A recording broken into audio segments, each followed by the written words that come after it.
Good evening, my friends, and how did this day go for you? The big boom came to the west and lit up a goodly portion of Uncle Sam's sky. As you know, many of the people who went out to watch this rending of earth and sky were forced to leave before the blast came. We'll have a visit with a friend tonight who went out there to see the thing, who held out as long as he could, and then sadly was forced to leave last night just before the thing finally went off.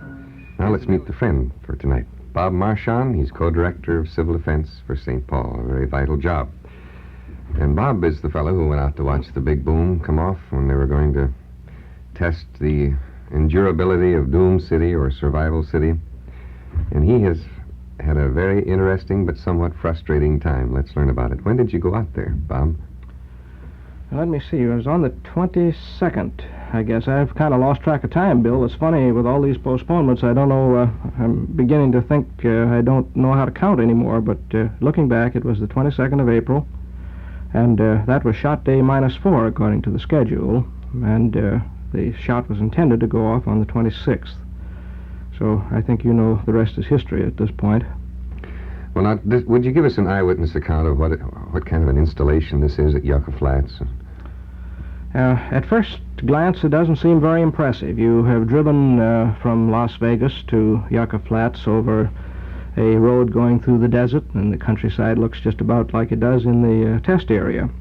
There are high mountains on either side of you. There's cactus and Joshua trees, sagebrush, the usual desert thing, and a lot of dust blowing everywhere. And when you look out at the top of the hills going down into the Frenchman Flat and Yucca Flat area, you're not particularly impressed because it looks like more desert sand. When you get down into that area, of course, you realize that this is a tremendous experimental installation. And these detonations in this country should be considered just that. They are not bombs in the normal sense of the word. They are nuclear experiments, and they're designed, each one of them, to learn a tremendous lot about how things go off. So when you look down the line and you see all of this dust, and you have heard a little bit about Doom City, and you sort of half in your mind expect to see a real city down on the flat. That is not the case. There are houses, there are things that you would find in a city, but in almost all cases, each one of these houses and each one of these radio stations, each electric transmission line and distribution station and so forth, all of these exist as individuals, and in an experiment, an atomic test, the effect on each one as an individual is determined, and from that, the people who design the test build up the data which they can interpret into what happens to a city. Well, gee, you painted a good word picture there that helps us visualize it very much. I suppose that at least I always get the strange feeling that when I'm near something of highest import to the nation, I'm scared to look at things. For I'd see something I wasn't supposed to. I suppose the security restrictions are pretty rough out there. Yes, although they somewhat baffle you. Every time you think of security restrictions, one of the first things that pops into most people's mind is the fact that if you've got a camera anywhere near you, why, they take you out and shoot you. That's the general conception of a high degree of security involved in an area. And here you have a study in contrast. There is security as far as the accounting for people is concerned. In other words, when you go out to this test area, you start off in Las Vegas on a bus which is chartered for the purpose, and in our convoy there were over 60 buses in each time we went out. And the people in these buses have been carefully checked. They are carefully accounted for to a bus captain. They must show identification as well as their civil defense badge, which they received at the test site. They must not leave the bus under any circumstances until they are permitted to do so inside of the test area. The bus does not stop anywhere along route. And we were warned that this, incidentally, might provide an inconvenience for some people on a 2-hour journey, so we were warned to prepare for that. And you go into the area, which is about 80 miles, incidentally, outside of Las Vegas and to the northwest. You go into the area through a security gate where the list of passengers on the bus is checked by the guards. You go further into the test site, you go through a second gate, and you go through a final third gate before you reach even the observation point where the news people and the general observers were stationed. And there are other security checkpoints as you go further into the test area. in spite of all of this, we were permitted to take cameras and photograph anything we wanted to. There was no restriction about inspecting the material the pictures that we took. We could send them for development anywhere. There was a restriction on the focal length of lenses that you could use. In other words, you could use telephoto lenses, but they dropped the boom after a certain focal length so that you couldn't get right in on top of the thing. And on movie cameras, there was a restriction as to the speed at which you could take pictures, 140 frames per second being the highest speed permitted, but that's still awfully high speed. Yes, it's but here is this amazing contrast where each individual was accounted for all along the line, from not at the site, but beginning in Las Vegas. And yet, when you got inside, you could point your camera in any direction, which I did very cheerfully and very fast and used a lot of film. I hope some of them turn out. Oh, I do too. I like to see them when they do it. Tell me, how close did you get to the bomb itself? Well, we were not permitted to go beyond the 4,700-foot line. That is from the base of the tower on which the bomb is located. This tower, incidentally, was 500 feet in height, and it was designed to keep the fireball from touching the earth more than a certain amount. The purpose of this is to prevent the contamination of the earth around and the generation of a lot of radioactive dust, which happens when the fireball touches the earth. Well, we all know that the reason the detonation was postponed for so many days was the weather. You want to have a few well-chosen words on that? Well, I'll tell you, maybe I shouldn't voice my opinion in public. I really should be more understanding, but like all the rest of the test observers who felt a great sense of frustration all along the line as we kept getting postponements and as we shivered night after night, 3 different nights out on this test site and with the result of being up 24 hours continuously and very unhappy about that. We were inclined to look upon the weathermen as something that belonged back in the dark ages. And that's not the charitable thing to say, and not an accurate thing to say, actually, because the weather in this particular situation was affected by so many different factors that had to be brought in that I don't see how any intelligent prediction could be made at all. It amazes me that the people were as close as they were. But actually, we had this situation with weather briefings. At 10:30 in the morning, before a shot was to be scheduled, there was a weather briefing held by the atomic energy people, by the federal civil defense people, and by the other people involved in this test shot.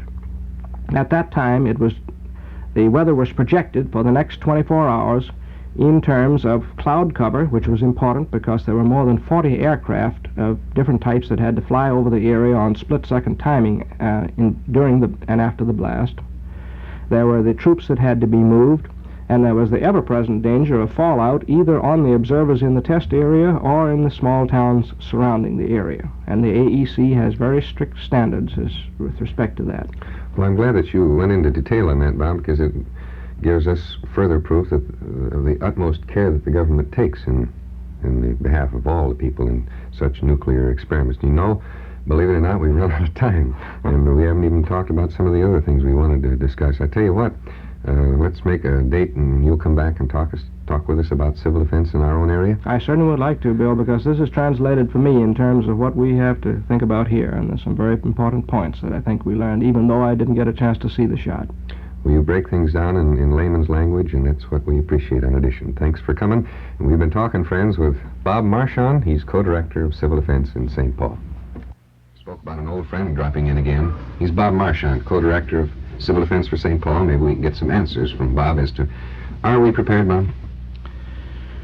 Well, Bill, I don't see how anybody could be prepared for the type of damage that would be done by an A-bomb. In fact, it is a miracle that any of the cities of World War II survived the intense bombings that were delivered upon them. You know well the story of Hamburg, where thousands and thousands of people lost their lives because of fire.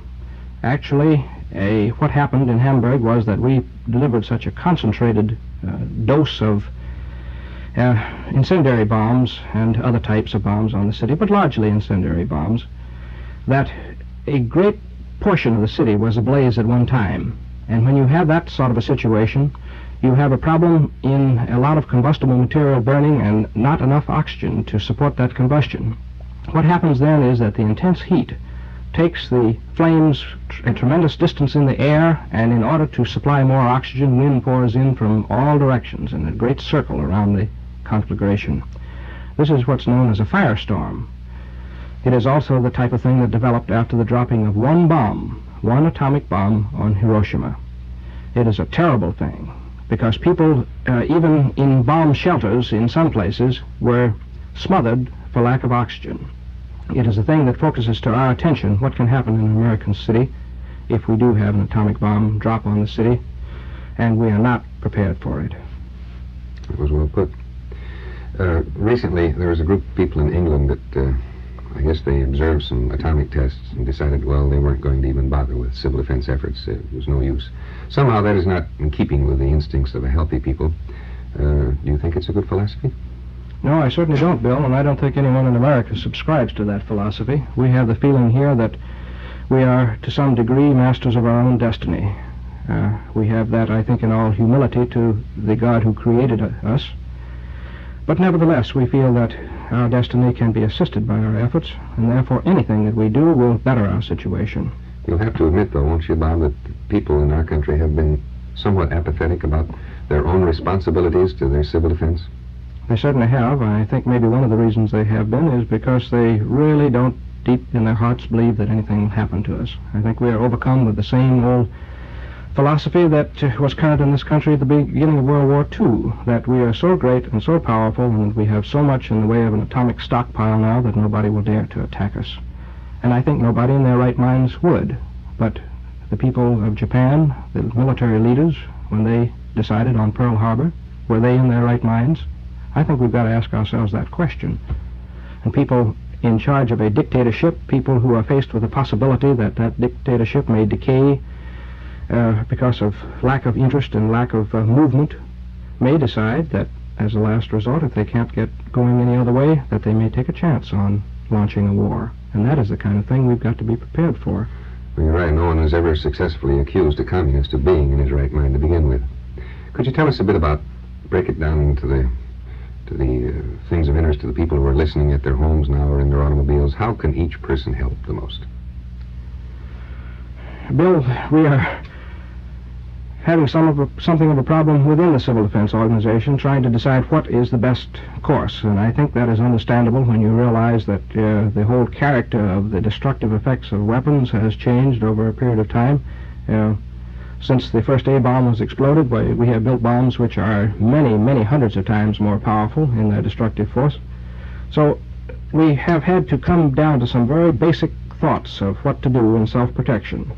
And fundamentally, we get right back to what the individual can do. I don't mean to say by that that the nation doesn't have some responsibilities and civil defense organizations as such don't have responsibilities, but fundamentally, an individual can do a lot to help himself, regardless of H-bombs or A-bombs or whatever the type of weapon of attack may be. Let's give a good concrete example of that, Bob. For example, in the plan of evacuation of our towns, that work is being done by people like yourself, the planning for that, and the various law enforcement community agencies. However, it's going to come down to the individual himself to be prepared as best he can beforehand, correct? That's right. One of the problems that we have to face is the fact that we do not have any guaranteed amount of warning time. We have radar nets, it is true. We have ground observers. And those people are vitally important, and the radar systems are vitally important, because that is our only method of getting any degree of warning. But it is still possible under some circumstances, because our radar nets up in the far north are not complete, for us to have an attack on this country which might come with 15 minutes warning. If we have such a thing as that, then evacuation plans are absolutely impractical. There's nothing that you can do to get organized to move people in 15 minutes. And therefore, if you take shelter in your own home in a prepared shelter area, you have a better chance of survival than if you did not observe any such action or take any such action. And you've got to do that prior to a disaster and not try to do something at the time of a disaster. And in any event, if you have a well-prepared and well-stocked shelter with an amount of food supplies which you can carry and medical supplies which you can carry and some other essentials which are of small size but are important to you, if an evacuation is ordered, those supplies should be taken with you out into the country or into whatever area that you will be evacuated to. And those supplies may mean the difference in life and death to you, because supplies are going to be in short supply.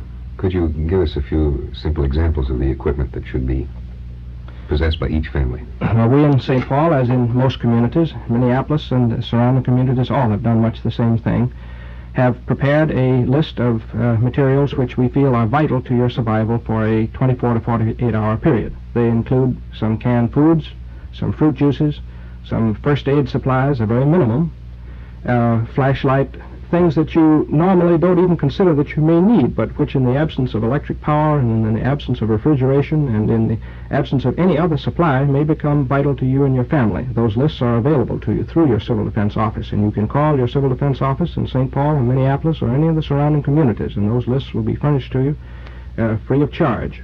And we think that if you use these to prepare a home shelter and to prepare supplies that can be carried with you or used in a home shelter, you will be prepared for either situation.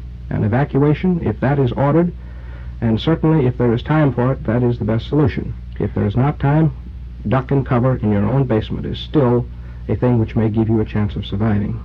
Well, Bob, let's be optimistic and hope that we've created a little interest. How can people, if they want to become active participants in civil defense efforts, what jobs are still open? Well, in the evacuation planning that is upcoming now, an evacuation can be conducted successfully only if it is an orderly evacuation. And that must take cooperation of the people, and it must take a strongly reinforced police organization. We do need auxiliary or police reserves in the way of volunteers, and we need those badly and in large numbers. We need fire reserves, people who will assist the firemen in the normal duties of putting out fires. We need wardens. All of the normal forces of civil defense are still needed and needed in large numbers, and call your Civil Defense Office and they will give you details. Friends, you've heard words from a man who really knows. Bob Marchant, co-director of Civil Defense for St. Paul. Please follow his suggestions, won't you?